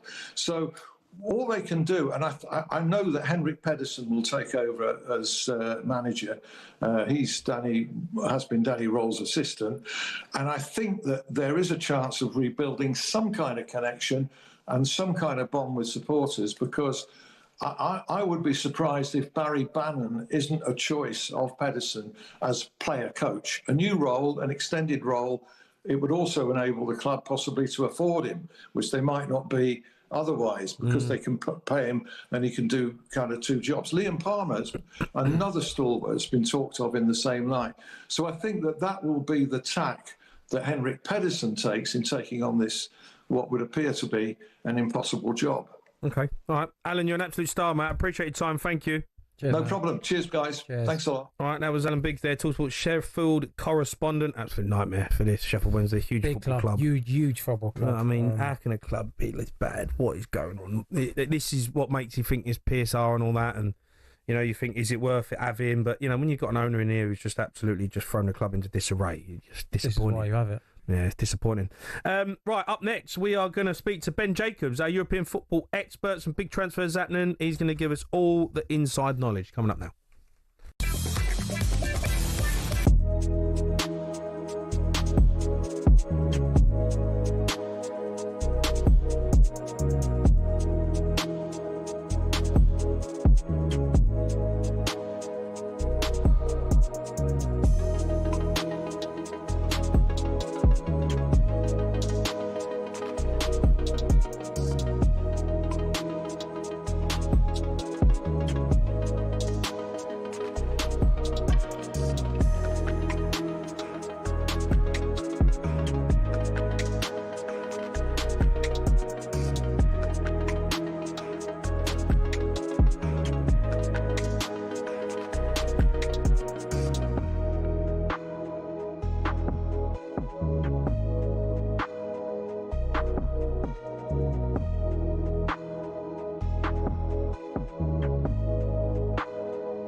You are listening to the Sports Bar on talkSPORT. Me, Jermaine and Jermaine Pennant. Let's have a look at the latest transfer news now with talkSPORT Bet. Bring it on with talkSPORT Bet. Download the app or visit talksportbet.com to see all our latest sign-up offers. 18 plus, gambleaware.org. Yeah, it's time to discuss some of the latest transfer rumours. Joining us now, talkSPORT correspondent Ben Jacobs. Right, Ben? Hey, guys. Good evening. Look, mate, loads to go at. Luis Diaz, he's on his way to Bayern. Does this open the door now for Alexander Isak to go to Liverpool? What are we thinking? Come on, Ben. Yeah, it Come could. I on, think Ben. that Newcastle also have to add a couple of signings, probably in attack, to really knit everything together. You have, on the one hand, Newcastle sources who are quite braced for a bid, but the Liverpool side is one of caution at the moment. I don't think Diaz alone opens or closes the door financially, because Liverpool have always had the headroom to make a transfer of this kind of magnitude. But naturally, if it's Diaz and Darwin Nunez, more urgency to bring in an attacker, maybe even a 9, and still a left winger as well. So Liverpool are going to be busy. But key to all of this is not Diaz and not the finances. It's just about, are Newcastle United going to finally give Liverpool any encouragement? And if they are, they'll be there to do the deal in a heartbeat. If they still stick to this not for sale, or it remains the position until a Benjamin Sesko, a Johan Wissa, etc. comes in, then Liverpool will just wait. So it's about Newcastle indicating encouragement, and then Liverpool are ready to move. Ben, Manchester United also report interested in Sesko, talking about strikers. What can you tell us about that? Yeah, Manchester United have whittled down their shortlist to 2 names. Nicholas Jackson was the third, but it's seen as too expensive at the moment. So unless Chelsea, for example, come calling with some significant money for Alejandro Garnacho, and then Jackson gets worked back in, we're down to Sesko and Watkins for Manchester United, and then for Newcastle United, also Benjamin Sesko. And I think Manchester United, if they go down the route of Sesko, are going to have to get a move on regardless of outgoings, because Newcastle is serious about trying to wrap this one up as quick as possible. And some would posit they're spending some of these at money already, but we'll have to wait and see and be respectful to the Newcastle United side as well.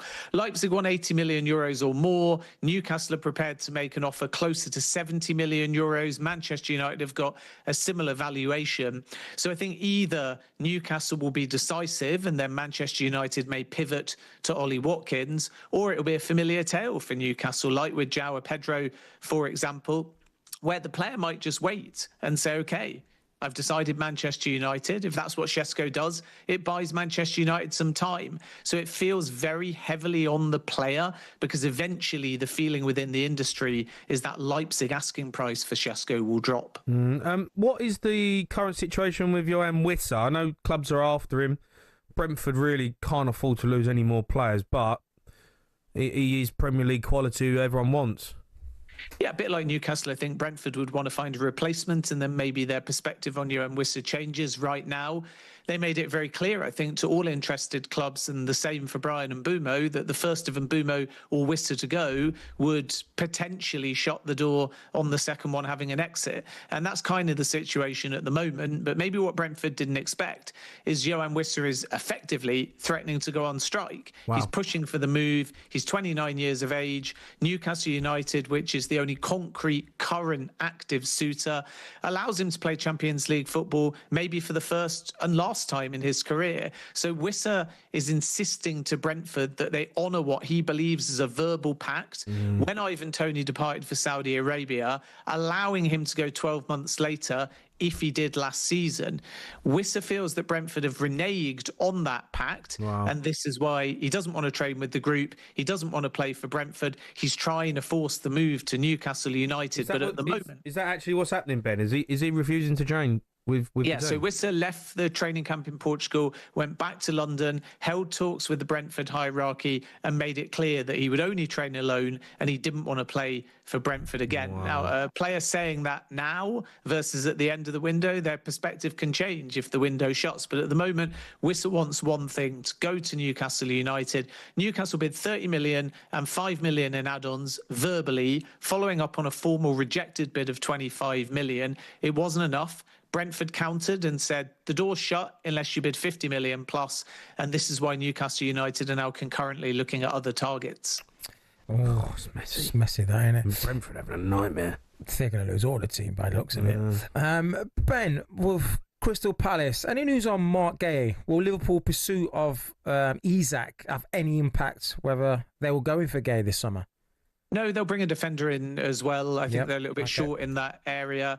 Obviously, the challenge in all of this is Mark Gay going to get enough game time in a World Cup year, moving to Liverpool now, especially if Ibrahima Konate stays. And Liverpool's original plan was to get a less established player, not necessarily much younger, but with less either Premier League or Big Five League experience to bed them in the same way that Mamadashvili still competing with Alisson, Milos Kerkos still competing with Andy Robinson. So Liverpool like a transition where the young player comes in without the burden of a price tag or the need to necessarily play instant minutes. Whereas if they pivot to Gahey, which is a concrete possibility towards the end of the window, he'll want to play week in, week out because it's a World Cup year. So you've got this slightly odd situation where Crystal Palace want to sell Gahey now because he's not going to sign a new deal.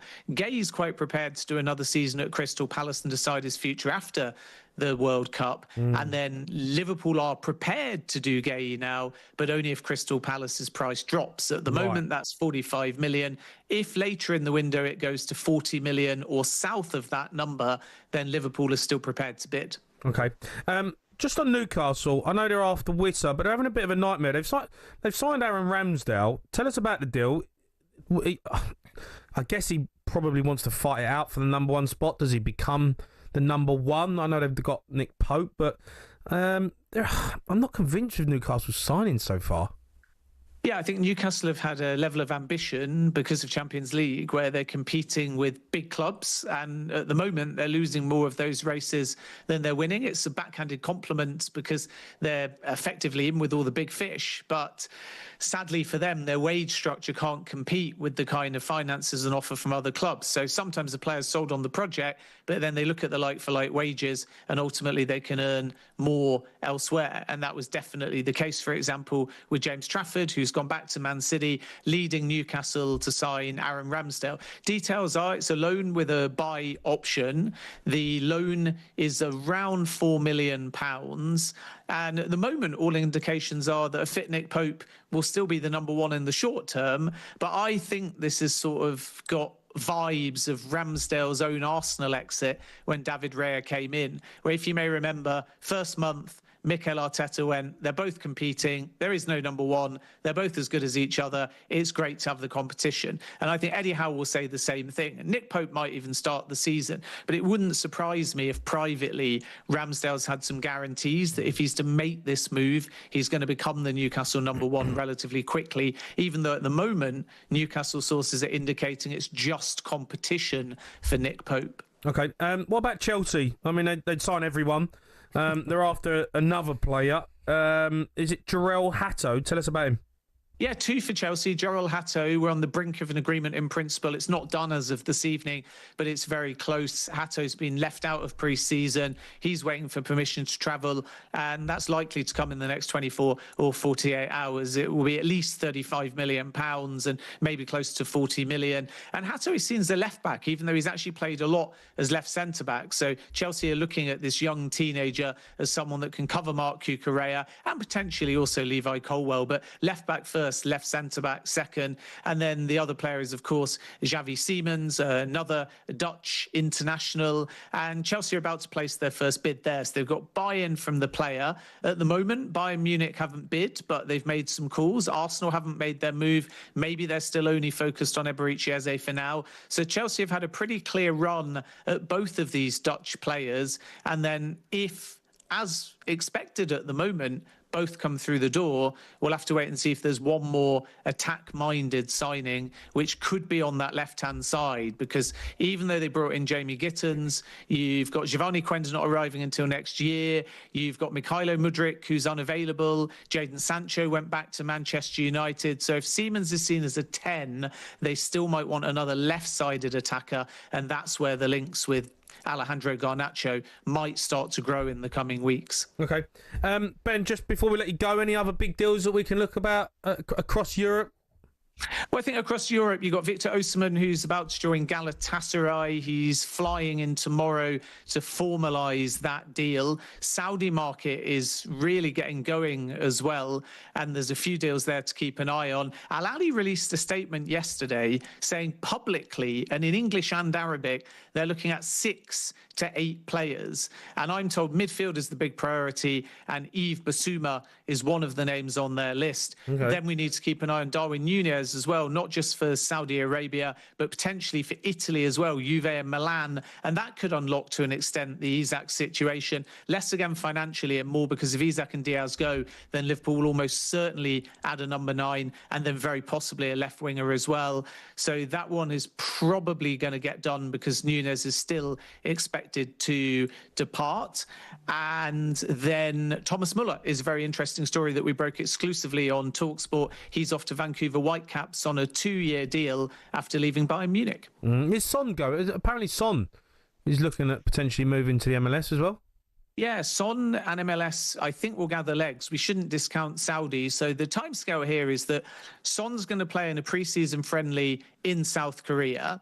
And by doing that, it means Spurs make a lot more money. If he's not part of that, then they have to return a lot of the commercial income. So he plays, then has a conversation with Thomas Frank, then will determine if he wants to do an extra season or go now. Right. And Spurs apparently, according to sources I speak to, will be quite respectful. So Son is in control of his future, not forced out of the club. He can do another year if he wants, or he can depart this summer. Saudi are pushing, but I'm told LAFC, where there's a big South Korean community, are favourites at this point. Nothing agreed yet, but they've got his discovery rights. And the fact that LAFC didn't move for Muller and instead of focusing on Son probably tells you their confidence. Because remember, LAFC are a partner club of Bayern. So a lot of people were thinking Muller would end up at LAFC. Muller's gone to Canada, and now the door is open for Son to go to LAFC. All right, Ben, you're a star, mate. Brilliant insight. Mate. Thank you. Yes, guys. All right, that was a look at the latest transfers. Thanks to talkSPORT Bet. Terms and conditions apply. 18 plus. Begin with dog. Bring it on with talkSPORT Bet. Download the app or visit talksportbet.com to see all our latest sign-up offers. 18 plus, gambleaware.org. Do back pages coming up next.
Yeah, you are listening to the record-breaking Sports Bar on talkSPORT. Me, Jermaine, and Jermaine Pennant still to come. We're going to look through the back pages with Jack Cunningham. But first, thousands of fans have been lining the streets of London today as England's women paraded their Euros trophy through the capital. They, of course, retained the trophy, beating Spain on penalties in the final on Sunday. talkSPORT's team of reporters have, of course, been right across the parade. Here's Angelina Kelly in London earlier today. So the Lionesses parade and trophy lift has just finished. I am here with our England correspondent, Courtney Sweetman-Kirk. Courtney, there were thousands of fans that had been here since, 7 o'clock in the morning, if not earlier. They'd scaled walls to try and see the players. There were so many flags. People had their faces painted. Everyone was in an England shirt with loads of signs for the players. It's been amazing, hasn't it? Yeah, it's been brilliant. They've just left the stage, but still there's so many people milling around, just hoping to get the last glimpse of the Lionesses. But no, fantastic occasion. See, everyone turned out to support the girls, to congratulate them, and I'm sure there'll probably be another party for the Lionesses as well. Of course, they seem to just have continuous parties. I mean, some of the highlights from this. Number one, we've got to talk about Afrobeat superstar Burna Boy came onto the stage and was serenading Serena Wiegman. Yeah, and then she's singing back bar for bar, word for word, which I think even shocked me even more than that. And we've had Heather Small as well. So look, the girls have enjoyed themselves, and in terms of obviously everyone that sets this up as well, they've obviously really thought about it, bringing people out like that. I think it's an amazing opportunity for everyone to celebrate together. But look, not everyone's going to go out and be a professional footballer, but it's the fact that there needs to be opportunity. I think after the last Euros, there were a lot of young girls that wanted to play football, and whether it be grassroots or clubs or in the community or at school, they didn't have the chance because they were so overwhelmed, all the girls that wanted to play, that there wasn't the place for them. So hopefully that's now in place. Keir Starmer spoke about funding, about facilities, so hopefully that's all wheels in motion, and there's no girls that get turned away. Well, Courtney's put it absolutely perfectly there. We want to see change, we want to see things building, but at the moment we've just got to celebrate that the Lionesses are the first English team to win a major tournament, the first England team to win a major tournament on foreign soil, back-to-back Euros, and they really have brought it home, and the fans have had an amazing day. Yeah, well done to the Lionesses. Unbelievable achievement. Absolutely done the country proud. Right, it's time for this.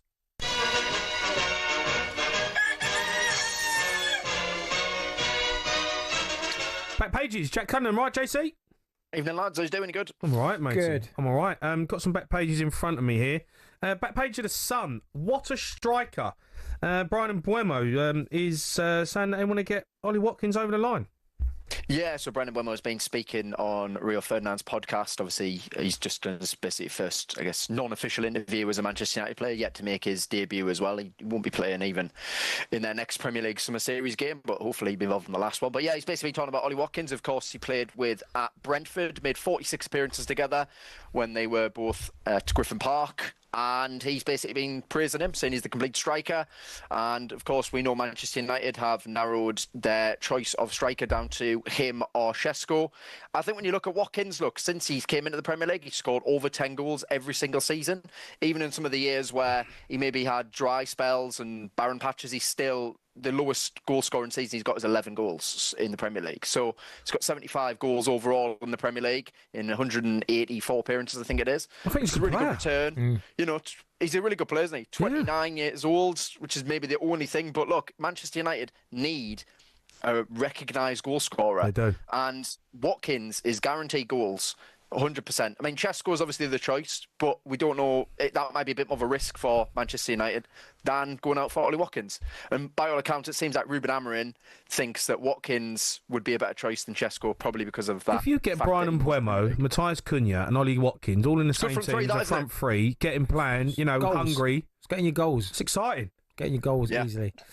We're going to stay on the Sun. The hottest topic at the minute, Alexander Isak, Ed's gone over Isak. Eddie Howe admits that Alexander Isak's future is out of his full control. Yes, obviously, the way he's speaking about it has changed quite a lot. So obviously, initially at the start of the week, he was going on about how, he hasn't travelled because of this injury or whatever. Today, there was no mention of this injury. So it was all about, it was all about his future. And look, Howe's clearly he's doing really well to front up to the media and doing as much as he can. It's such a difficult situation he's been put in. I think there's a couple of things here. So one, Isak's house popped up, was on sale today. It quickly got taken down, but it got verified verified that it was his house in Newcastle. So it got quickly taken down again, but that's obviously not a good sign. I think from the point of view of the injury, if he was injured, look good. No, exactly. Gaff well, going exactly. up Sal. I know. Jay, how you feeling, mate? I've already accepted he's gone, mate. How you feeling, mate? Because I know you're a Geordie. All right, we know you're a Toon fan, mate. This is a big kick in the teeth for you lot. It is a really big kick in the teeth because I know people have compared it to like Coutinho or whatever, but it's nothing. It's genuinely nothing like that. It's not like Coutinho. You know, when Liverpool saw Coutinho, right? That was Salah's first season. They already had Firmino and they already had Mane. So yes, Coutinho was a massively important player, but he wasn't the critical player in the front three. I mean, we're talking about Alexander Isak here, 27 goals last season. He didn't even play well for probably about 3 months of the season. Like there was a couple of games where he was non-existent, but he still got to 27 goals. So that shows you how good he is. It'd be a huge blow to lose him. As I say, I think I'm really disappointed in the fact that it's coming down to this. Like, I feel like if he was injured, I would just appreciate him to come out and say it. But the fact he's not saying anything makes me clearly feel like he's obviously not injured, is he? You know, there's no issue. Injured. He's not injured. Of course he's not, you know? But, mate, come on. It's Liverpool.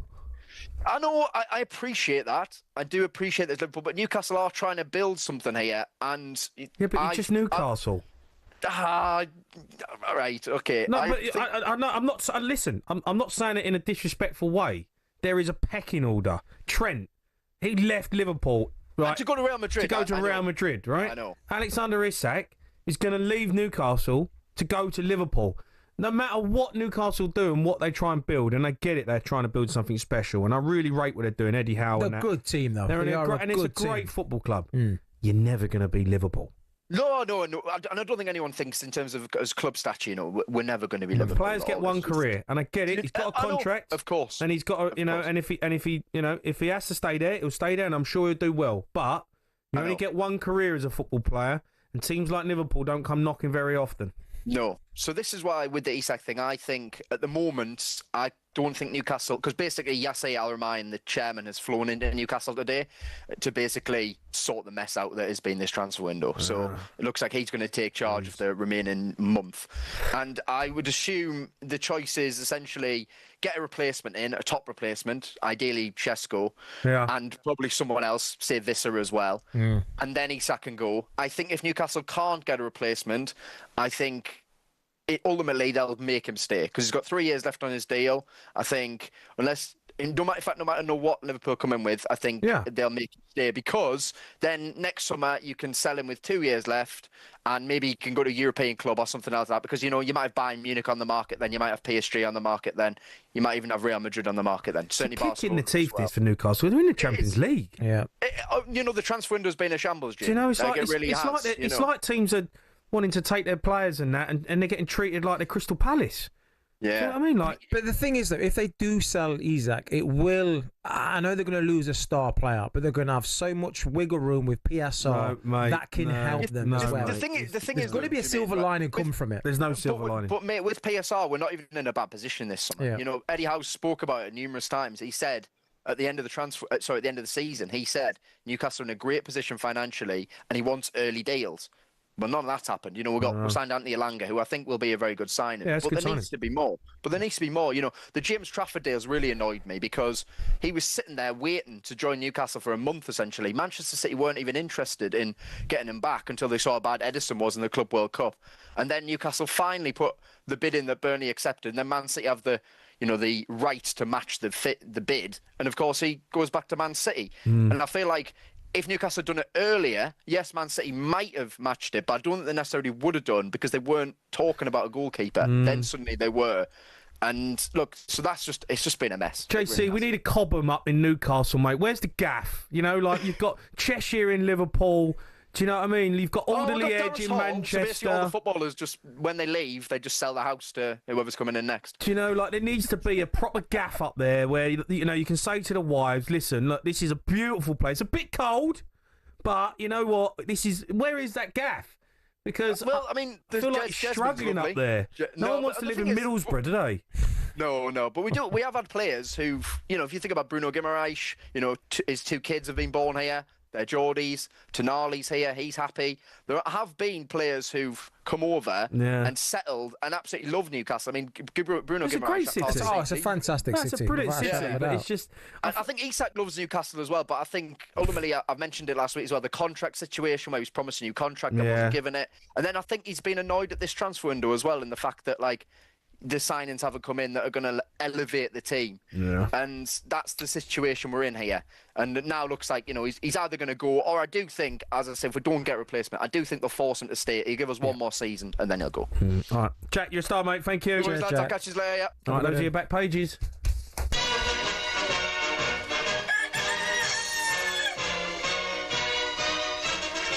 Right, Jackie Boy's going to come in. We're going to do a little triv. He's got something for us. You can help us out. 03717 22 3344.